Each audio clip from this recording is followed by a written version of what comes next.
It's 2 o'clock in the morning. Hurricane Ike is at its very worst. Please, whatever you do not go outside.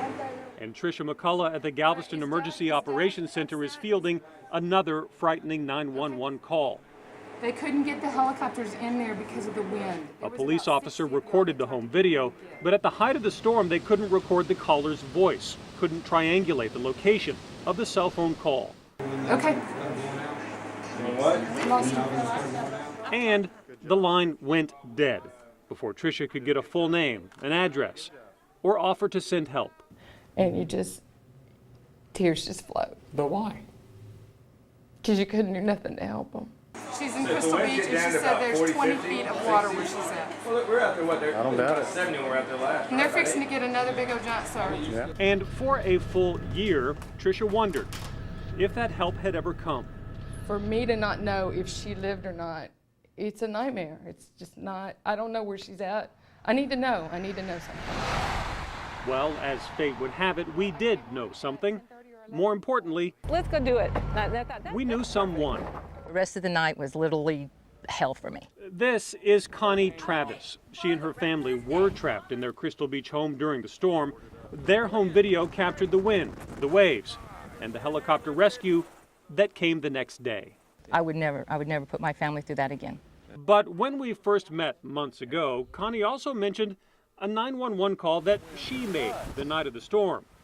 So we thought it was worth asking. Could she be the one? I said, it's me. We'd found the woman on the other end of that line. So we took another trip on the Bolivar Ferry. Excited. I'm ready to meet her. This time with the 911 operator along for the ride. It was just a big relief, to know that she was still in the world. A woman who told us she only wanted one thing. I don't think I'd need to say anything. I could just hug her and know she's okay.